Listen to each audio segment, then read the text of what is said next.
The North Coast 500 begins and ends in the capital of the Highlands, Inverness.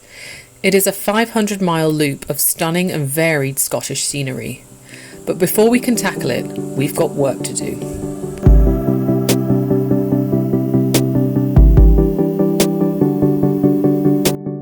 First up, an oil change. Next up, wheel alignment, which wasn't without its challenges. Fitted the adjustable panhard rod, finally. We bought this when we lowered the car, however we didn't manage to fit it at the time. There's the original down there, and what we found was that with the car lowered, it was pushing the axle over as you would expect, so the axle wasn't central anymore. We fitted this adjustable one, and with the car on the ground, the suspension loaded up, we've got this in a nice neutral position with no load, and it seems that the axle is sitting more centrally now. And most importantly, paint the bonnet. We kind of had enough of that sort of slightly rat look now, and we're moving more towards the rally look. So what we're going to do is paint this black. We are eventually planning to have the bonnet painted the same colour as the body, but this is just to change the look. It's relatively cheap and easy, and you can't really go wrong as a home job.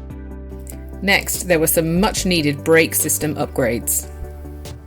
The problem with individual throttle bodies is the lack of vacuum for the brake system. There's no takeoff on ours at all. You could tap some in, but the car actually came with a vacuum pump here from a Volkswagen. It's got a Volkswagen Audi logo on it. I don't know which model it's from. This came on the car, and it does the job great. Up to... well, it doesn't do the job great at all.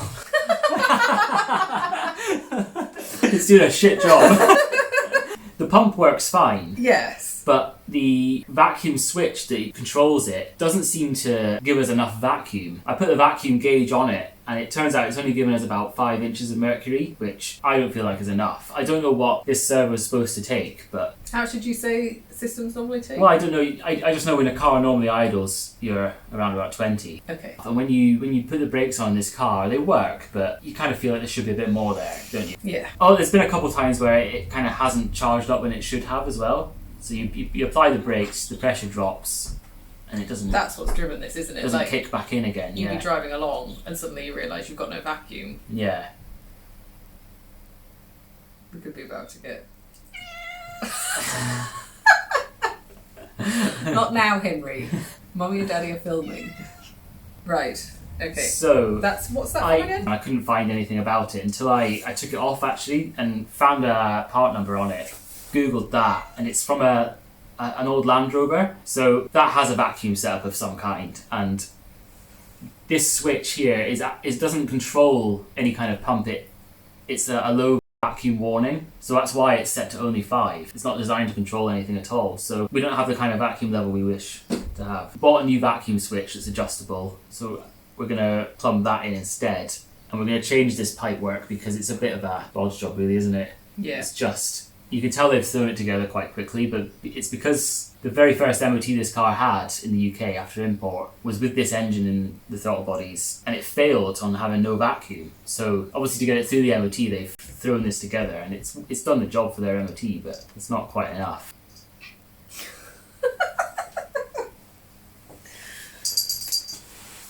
Hello. You come in now. Good Poppy. What do you think about brake vacuum? Servo.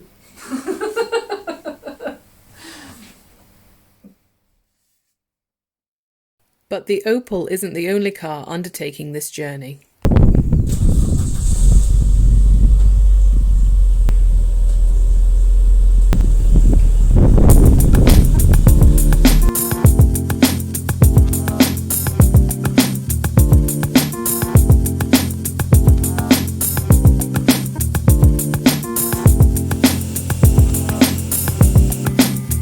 It's time to get the VX220 through its MOT.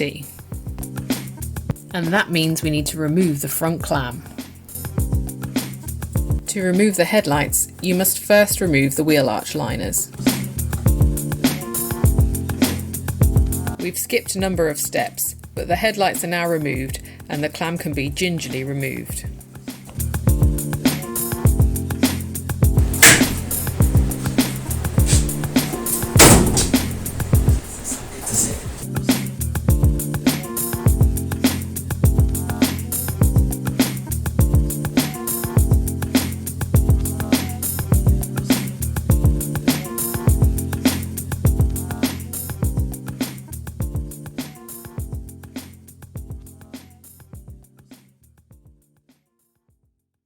This is the front toe post for a VX220.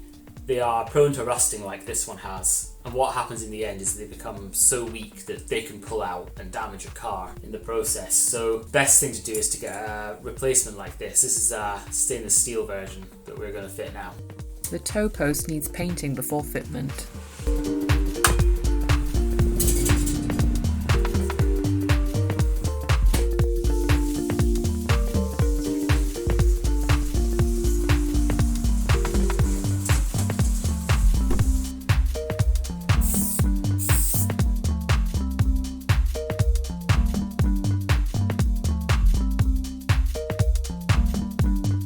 I've gone for black for a more stealth look behind the grille.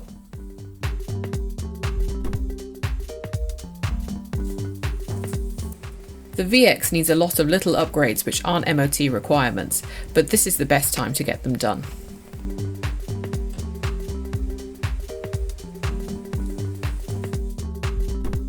I saw a meme not long ago that said something along the lines of, every 10-minute job is a snapped bolt away from being a 2-day ordeal. You join me here in the middle of that. This is the upper caliper bolt. You can see it's really rough. Goes in from the back there. I normally would have cleaned up the threads with a wire brush, but the disc obviously covers this and the caliper is over the disc, so I didn't have access to clean the back of the threads up. And then I normally would have heated it with the gas torch, but there's 2 rubber boots that sit over this. I didn't want to melt them. Also, the other side came out okay, but I'm gonna try and weld a nut on just now. Right, I won't lie, this has taken multiple attempts. It's a bit of flat bar with a hole drilled in it, so that was then welded to the bolt. Then I built up the weld a bit before I put the nut on. Then I put the nut over and I've welded inside the nut and around the outside so it doesn't snap. As you can see, I've already obviously undone this. It's still really hot, so I'm just going to let it drop. Okay, the back of the car needs a bit of work. First of all, the brake calipers, which I've got suspended here, they're a little bit sticky. Been like that since I bought the car. I've managed to get them free enough for the last MOT so I've freed those up for the MOT. And the rear toe link here, this is the original toe link. Ball joints at the end are known to catastrophically fail with no warning at all. Once one fails, that one of the rear wheels will lose its alignment and it'll spear you off into the nearest bit of scenery. Honestly, it's just for peace of mind really, because you don't want that happening obviously. So I've got a new set of toe links coming for the rear.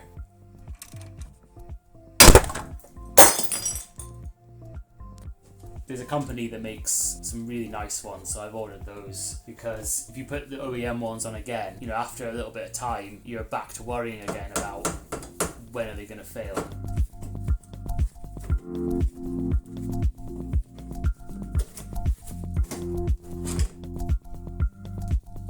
I've got the new toe links here. The old ones are steel with your normal kind of ball joints. The new ones are aluminium, 7075 T6 aluminium, and the bearings on the end are Teflon lined spherical bearings. It's all very high quality stuff. They're made by a company called Spitfire, and that's not an advert. I have paid for them. Leaving the VX in Eddie's capable hands, we return to the Opel, where unfortunately a wheel has sustained some damage. It doesn't look like much, but it is a fracture in the wheel, and the North Coast 500 is reputed to have some pretty bad potholes in places this year. We don't want to risk a cracked wheel. But how has this happened? The inside of the wheel has some markings. We've unfortunately, without realising it, lined up the marking with the greatest protrusion so that it is connected with the exposed studs from the hub-centric spacers. Tightening it down has left the metal with nowhere to go but out. In the end, we bought a new wheel, and then we were ready to hit the road.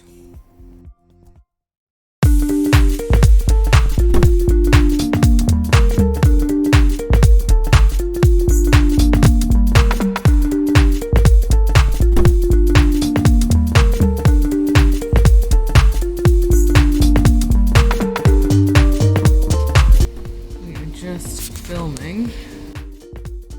Some more fuel. My blower's all taped up.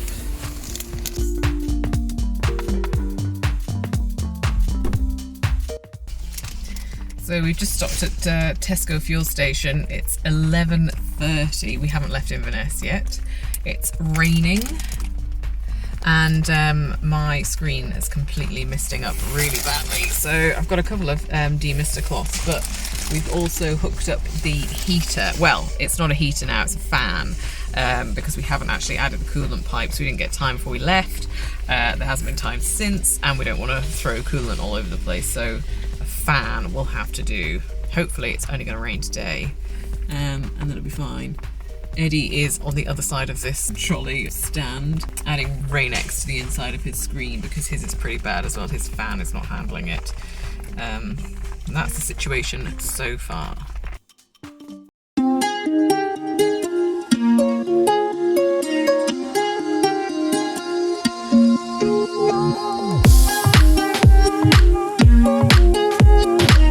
Day 1 is 177 miles of road, from Inverness to Borgie Lodge Hotel, east of Tongue. We take in Dunrobin Castle, Wick, John O'Groats, Thurso and the cutely named Betty Hill before arriving at our overnight stop.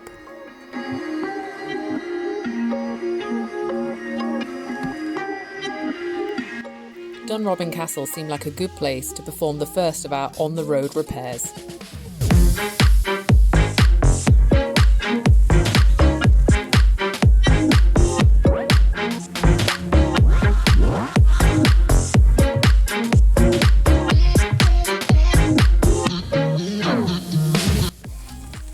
What's happened is the vacuum switch is wet because I didn't realise, stupidly, there's a vent right above where I've mounted it. I didn't put any thought into that at all. So the switch has got a bit wet and it's running the pump continuously.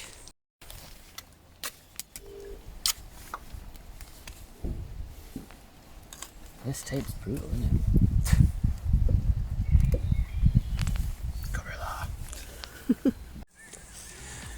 We've covered it in tape, so hopefully that works.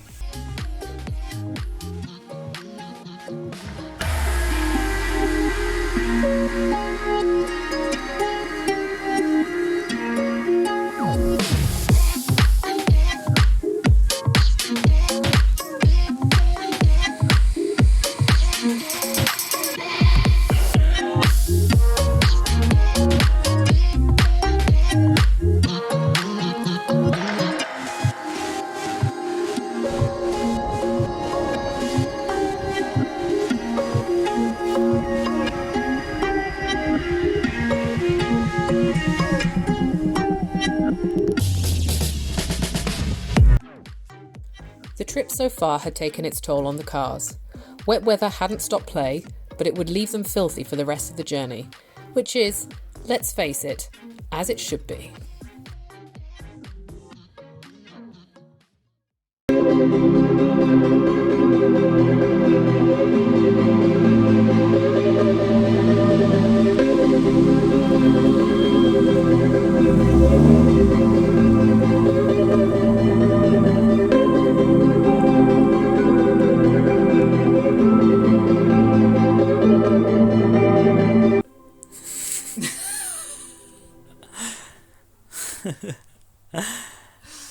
So how was the first day? Damp. Well, my windscreen wipers work, but then sometimes they stay on and they just stick on until the motor dries out, which means that it stopped raining, so I guess that works. The vacuum system that we plumbed in, the switch got wet, so the pump just kept going 24/7 on that, so we've had to rewire it back into the old switch. But again, it's working, so, you know, it's loud. I had to check the fuel filter just to make sure I hadn't punctured a hole in it, but it's okay, I haven't. It's just that the fuel gauge is just wild. Yeah, it's okay. It's good. It's good. How about you? It's fine.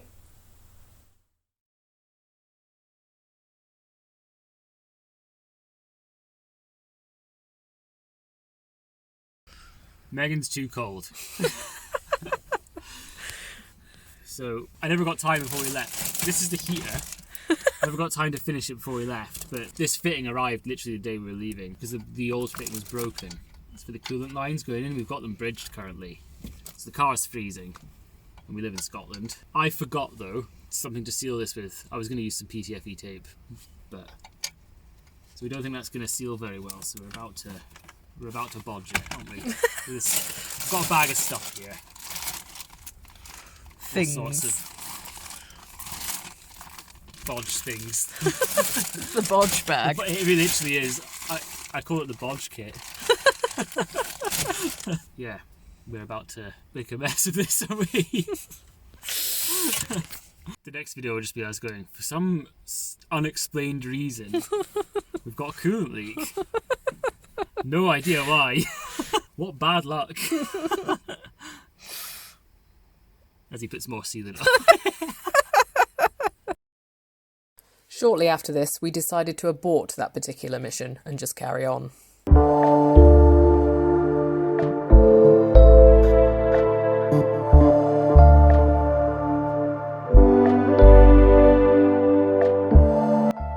Day 2 sees us traverse the majority of the single-track road sections, from Tongue through Durness and rounding the corner of northwest Scotland through to our second overnight in Loch Inver.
It's worth taking your time over the North Coast 500, as there are some great things to see and do besides the driving itself.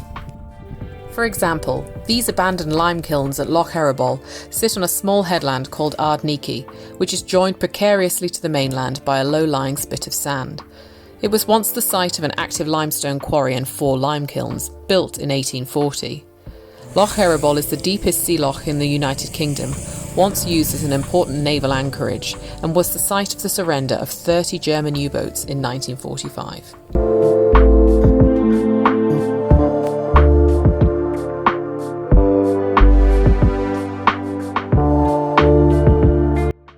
Then it's on to our next stop, the site of smuggling, murder and intrigue.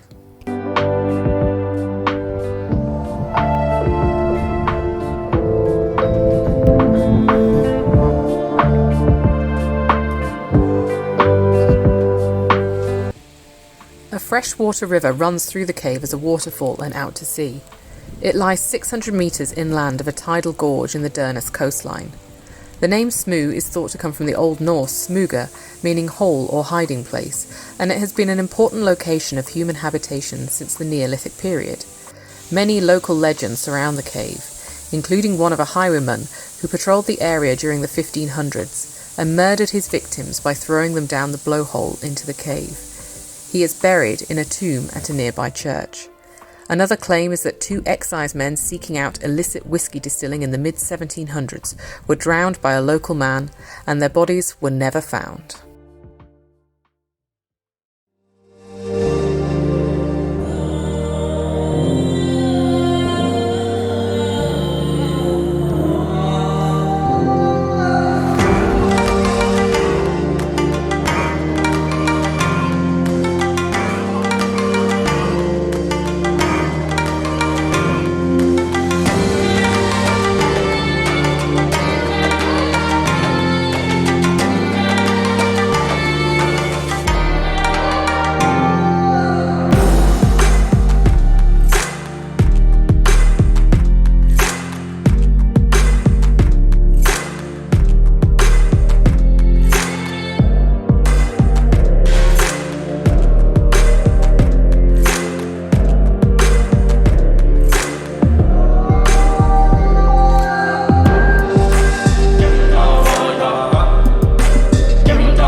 Day 2 rolls steadily on, and we find ourselves bound for Loch Inver, our next overnight stop.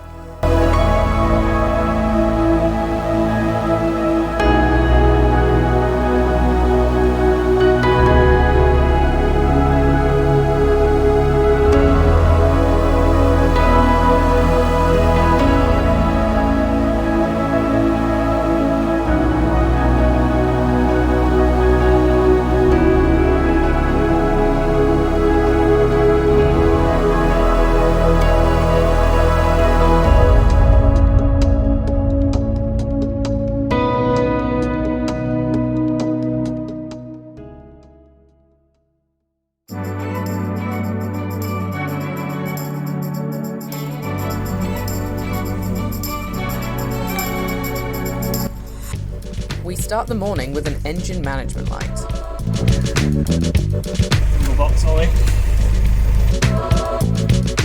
The VX had failed to restart yesterday evening and needed to be pushed off a single-track bridge. This morning, the fault code reader is none the wiser. We had a quick stop for fuel at the local petrol station after a breakfast pie at the famous Loch Inver Larder, which is well worth a visit. The VX can only take 99 octane because of the map it's running, so the jerry can we filled at Inverness can finally be deployed.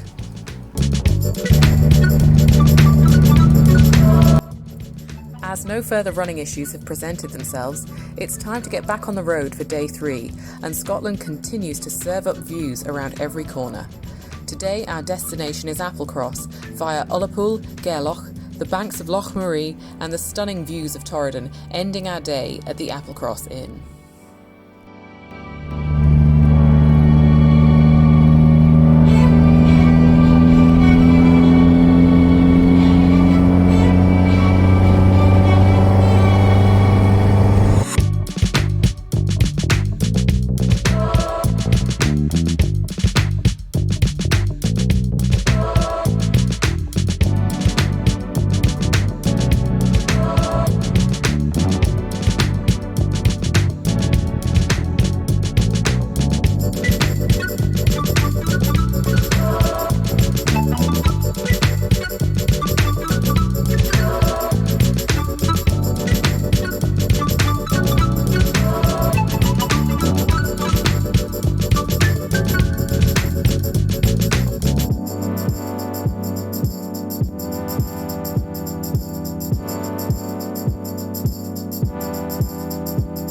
Scotland is a beautiful country, but sometimes you just have to accept that you'll never be prepared for how truly majestic it is.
head onwards to our final stop of the North Coast 500 route. But first, let's discuss the direction of travel. We have elected to do the route anti-clockwise, contrary to many guides, and in so doing, we have arguably left the best till last. Rather than starting with the majesty of the West Coast and having the journey dwindle to plateaus and cliffs which drop to the sea, we have instead started with what is a stunning coastal scenery in its own right, and travelled ever onwards into a crescendo of mountain peak after mountain peak, broken by sea lochs and inland glens, which leave you speechless.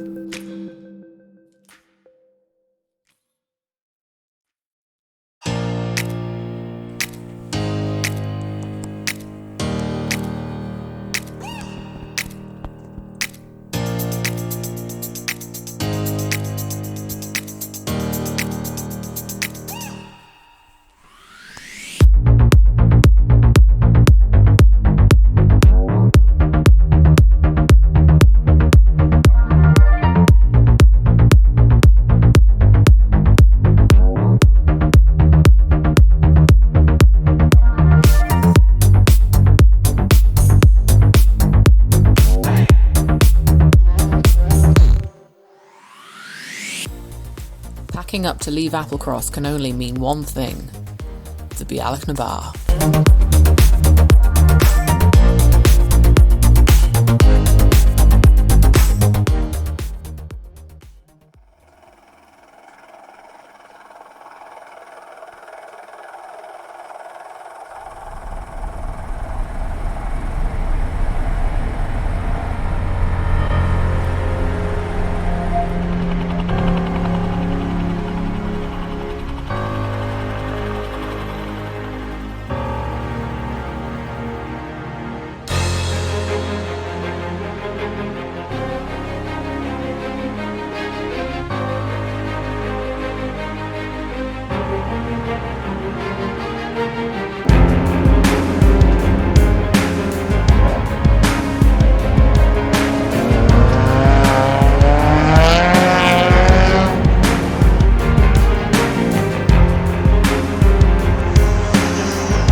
But of course, it's not the end, is it?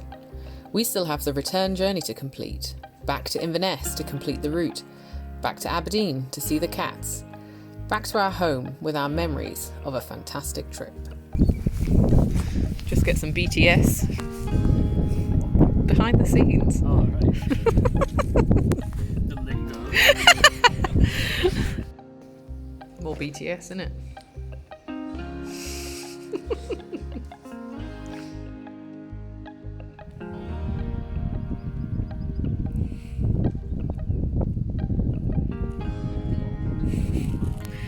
Just trying to get some non-car content, Tanzo.